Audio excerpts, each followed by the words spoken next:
Hi friends, అస్సలాము అలైకుమ్. Welcome to Shaheen world. ఈరోజు నేను చామదుంపల పులుసు చేస్తున్నాను.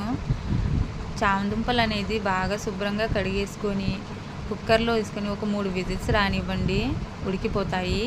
అవి తొక్కు తీసి పక్కన పెట్టేసుకోండి. ఒక పెద్ద నిమ్మకాయ సైజ్ అంతా చింతపండును కడిగి నానేసుకోవాలి.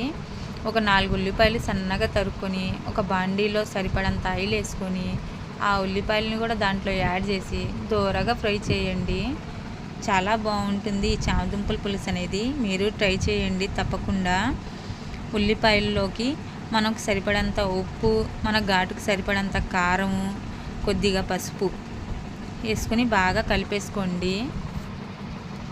ఒక 5 నిమిషాలు ఇలాగ కలుపుకుంటూ ఉండి మనం ఉడకబెట్టిన చామదుంపల్ని కూడా అందులో వేసుకుందాము. చాలా టేస్టీగా ఉంటుంది ఫ్రెండ్స్. మీరు తప్పకుండా ఈ విధంగా ట్రై చేసి చూడండి. చాలా రుచిగా ఉంటుంది. చూసారా, మసాలా మొత్తం కలిసిపేసి ఇలాగ పెట్టుకోవాలి. ఇప్పుడు ఇందులో కొద్దిగా కరివేపాకు వేసుకుందాము. మనకు మంచి స్మెల్, మంచి టేస్ట్ వచ్చిద్ది మనం కొద్దిగా కరివేపాకు వేసుకుంటే. ఇప్పుడు మూత పెట్టేసుకుని మగ్గనివ్వాలి. చూసారా, ఈ విధంగా ఆయిల్ మొత్తం పైకి తేలుద్ది. ఉల్లిపాయలు మొత్తం బాగా మగ్గిపోతాయి. మనం 15 నిమిషాలు అనేది ఉడకబెట్టుకుంటే ఈ విధంగా. ఇప్పుడు మనం నానబెట్టిన చింతపండు రసం తీసుకోవాలి. చింతపండు రసం మొత్తం దీంట్లో యాడ్ చేసేసుకుందాము. చింతపండు రసం వేసుకున్నాక బాగా కలుపుకోవాలి.